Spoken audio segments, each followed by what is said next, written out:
The dodo bird, once a strange, flightless creature roaming the forests of Mauritius, has become one of the most iconic symbols of extinction. But what really caused the disappearance of this odd-looking bird, and how did it vanish so quickly from the face of the earth?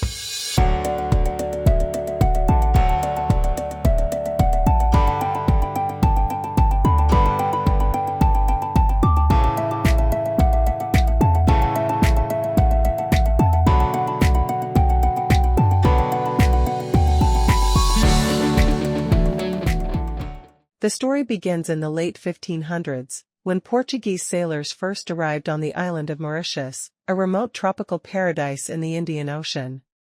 Here, they encountered the dodo, a bird about 3 feet tall, weighing around 15 to 20 kilograms, and completely unafraid of humans. The dodo had evolved in isolation for millions of years without any natural predators, so when humans came, the dodo simply didn't know it needed to run. When the Dutch colonized Mauritius in the early 1600s, the dodo's fate was sealed. Sailors and settlers hunted the dodo for food, even though many reported it didn't taste very good. But the real threat wasn't just human appetite, it was what the humans brought with them. Rats, pigs, and monkeys arrived aboard ships and quickly invaded the island.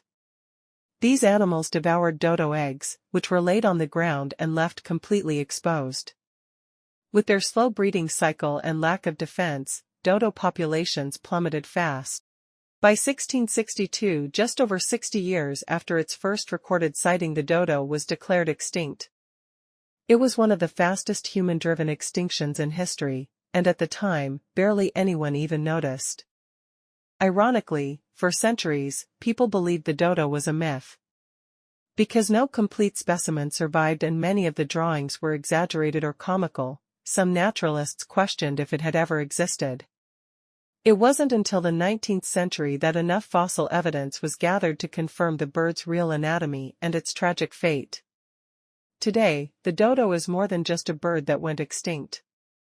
It's become a cautionary tale, a symbol of how human activity, even unintentionally, can destroy entire species in the blink of an eye. In recent years, scientists have even explored the idea of bringing the dodo back through de-extinction technologies, like cloning and gene editing. But that raises ethical questions. Should we bring it back just because we can? Or should we focus on saving the endangered species that are still clinging to survival? This channel grows because of awesome viewers like you. Starting a channel is scary, but your support means everything. If you liked this, please subscribe, it motivates me to keep creating.